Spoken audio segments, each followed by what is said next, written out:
Hi everyone, it's Rhys again. Listen, today I'm making my video here in the greenhouse and I will be talking about orchid damage due to the polar vortex incident that we got here in Texas. What you want to do is save as many as you can after the fact. I'm going to tell you what to look for and how to take care of them after you trim the leaves, and hopefully they come back.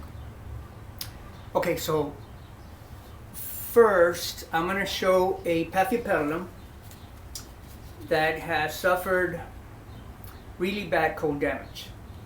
So what I do, or what I did, and what I recommend is that you cut the leaves where there's no more green showing. Like for example, this leaf right here, the green stops right there. So all of this is blackish brown.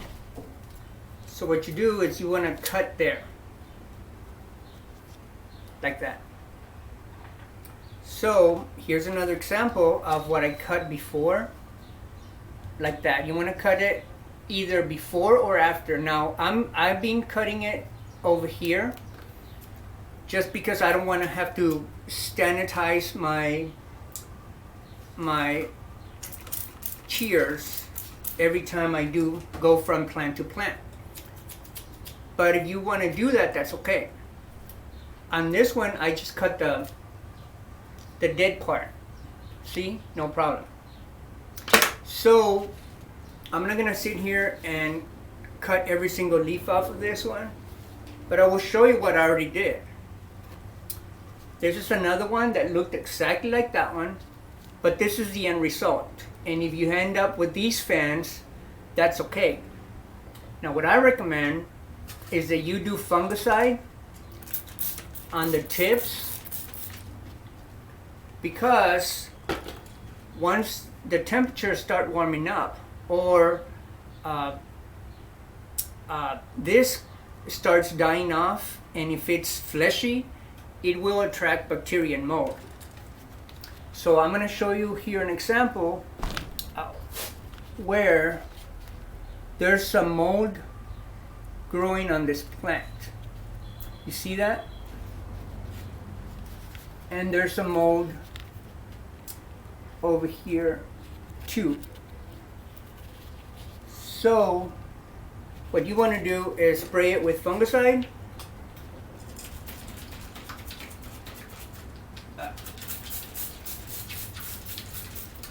Like that, or hydrogen peroxide, and it'll be fine. I'm going to show you another example of this paphiopedilum that I'm saving, and you can see where I already cut the leaves. Now if you have an oncidium, this is what it's going to look like. So what you do is just cut the tips, and your plant's not going to look, very nice, but you're still saving it. So this will come back. This will come back. I'll just trim the leaves. Now on a bulbophyllum, this is what I ended up with. These are fleshy, and normally they will fall off on their own. Here's an example of a leaf that fell off another bulbophyllum that I have, and this just happened to pop out. Now if it doesn't, in its 6th year, you have potential that it's going to grow bacteria. So you can either cut these and then add fungicide, or leave them there, and when they dry, then you can pick them off. But just make sure that they don't grow mold or fungus. So this is one of my dendrobiums, but I'm going to show you that I'm saving this one, because even though it looks dead, way down here you can see that there's at least 3 of the pseudobulbs that are green and will surely make it. So what I recommend is just cut these pseudobulbs. Try to go as low as possible, and if you see any green, that's the limit. You can start from the top going down, but I'm just gonna cut those for now. Maybe this one too. See, there's no green, so this is dead. So that's what I'm gonna do. And what I suggest is that if you have a few that got frostbite or cold damage, you could just isolate them and put them like maybe under your bench and monitor them to see if they'll come back. Now, if you have a lot of them and you don't want to go individually through all of them to see if they're going to come back or not, my suggestion is just put them in a crate, set them outside of the greenhouse, because you don't want to keep them in here because, like I said, you'll grow mold and fungus on them, and you don't want that. So if you keep them outside, still monitor them, and if they come back, then you can bring them back in the greenhouse. Otherwise, there has to be a point in time that you say, okay, I'm going to throw these out. So I'm going to give them at least a month or two. If they don't come back, they're going to go out. So what do you do in the future? What's going to happen?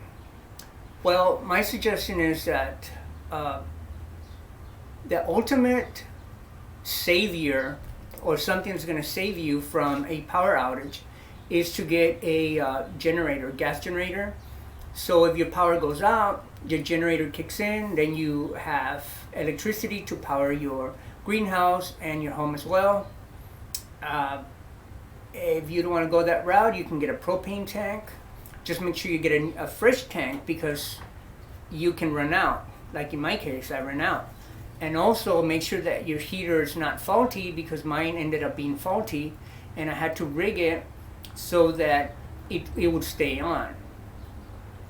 Now, also you could do the heat with the candles. I made a video on the candles.